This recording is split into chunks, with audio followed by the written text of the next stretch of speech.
link hi an me chuan YouTube channel a kalanga subscribe button kha tiang hian aron dil ngal don ani ole tuna chuan YouTube channel subscribe button link siam dan kan en don ani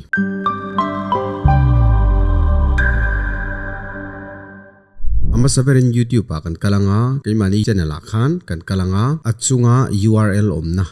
helai https heta link hi avain kan select anga kan copy don ani select non khan avain ti hian kan drag top theya chuan computer keyboard atangin control a kan met thei boka chuanin hei hi right click in kan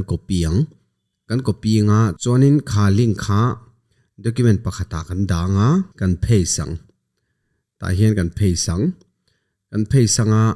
chuanin hei hi kan YouTube channel link ania a link hnunga hianin kan ziak don ani tu chu engtinge kan ziang ti chuan question mark kan ziak anga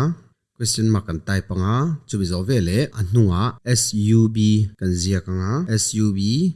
chuan underscore kan dang chuanin confirmation ti kan type ang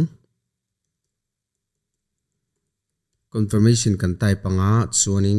equal to 1 kan tiang okay hei hi ti hian link hi kan thon thei to don ani chuwang chuanin awak nge wak lo kan endu chuan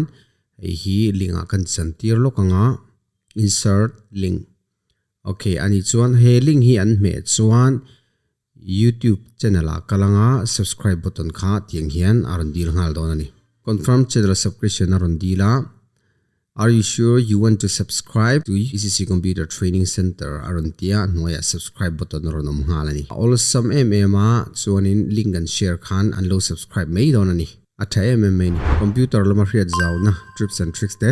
kanon upload thin dona kan channel hi milo subscribe sak ve ngei don nia. Ole katizong khan ro se. See you in the next video.